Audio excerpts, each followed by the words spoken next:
have a set of questions that I would like to pose for us to kind of bat around this morning.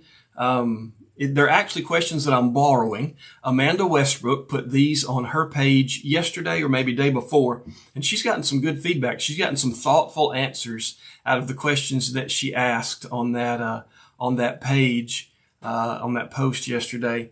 Go ahead and jump into those questions. First one is, what has been your greatest takeaway from the stay-at-home ordinance? I mean, this crazy time that we're living in, what's been your greatest takeaway from this? It may be something about yourself. It may be something about your family. It may be something about life in general, or your spiritual life.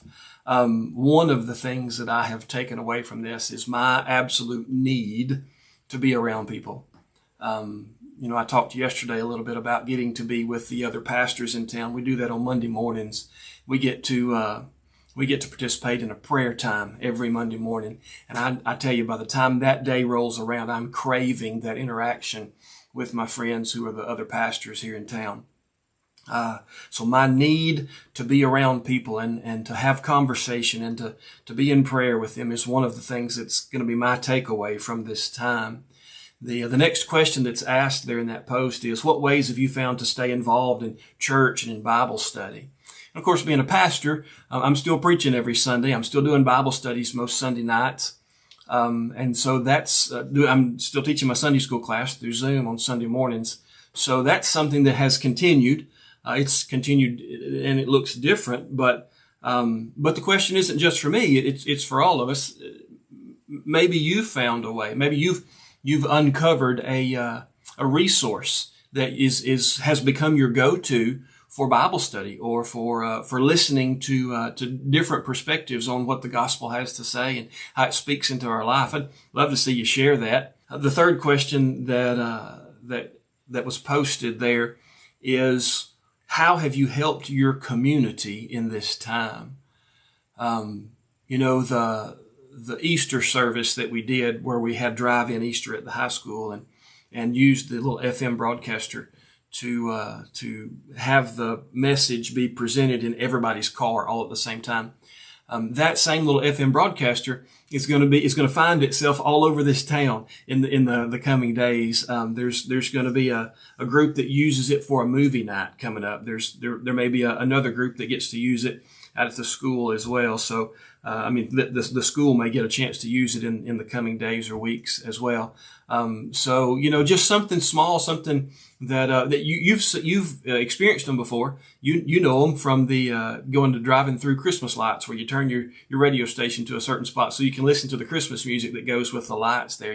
So just having access to something like that, and then being able to get to use it in all different places throughout the community. Some of the ways I've seen you help your community during this time is through the sale that our FFA kids needed to do because the county shows were canceled.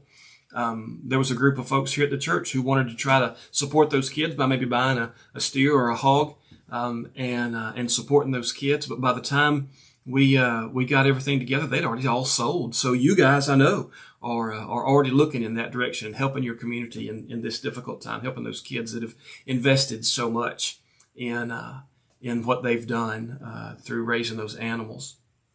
So there's three questions. There is a bonus here. There's actually another question that goes along with that. It is, what have you realized that you had taken for granted the most?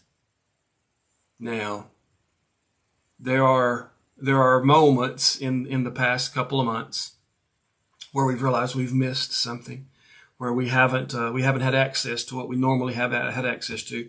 And I'll give you two. I'll give you two things that I'm recognizing I've taken for granted that you may relate to. One, I have taken for granted the ability to go to a Mexican food restaurant and sit down and eat chips and hot sauce until my food came. And I'm sad about that. I love the Mexican food. I love it all. The Mexican food place here in Elkhart is delicious. The Mexican food places in Palestine are wonderful. I love to visit them. The Mexican food places in Jacksonville are excellent. The ones in Tyler, great. Lufkin, love them. All the Mexican food, love it. And I've missed being able to eat chips and hot sauce until my meal came. But seriously, one of the things that I know I have taken for granted and that I'm missing is something I brought up yesterday in our time together, and that is being able to spend time with my parents. I said yesterday that I've missed being able to give my mama a hug. Being able to spend time with mom and dad is something that I greatly miss. That maybe I even took for granted in the days leading up to today. So I look forward to this time when we are better able to spend time together in close proximity, and when I can wrap that little woman up and give her a hug. Those are some questions that I found to be thoughtful. I also found some of the answers that had already been given to those questions as I borrowed them from a friend on Facebook. Found some of their answers to be very thoughtful as well. But maybe you have a different answer to those. I'd love to see what your take on each of these is. Folks, it's always a joy to get to come in and hopefully encourage and maybe even challenge you with some of the things that God puts on our heart as we go through this day by day. But I do want you to know that until I get to see you again, I love you and that I'm praying for you. And I hope you have a great day. God bless you.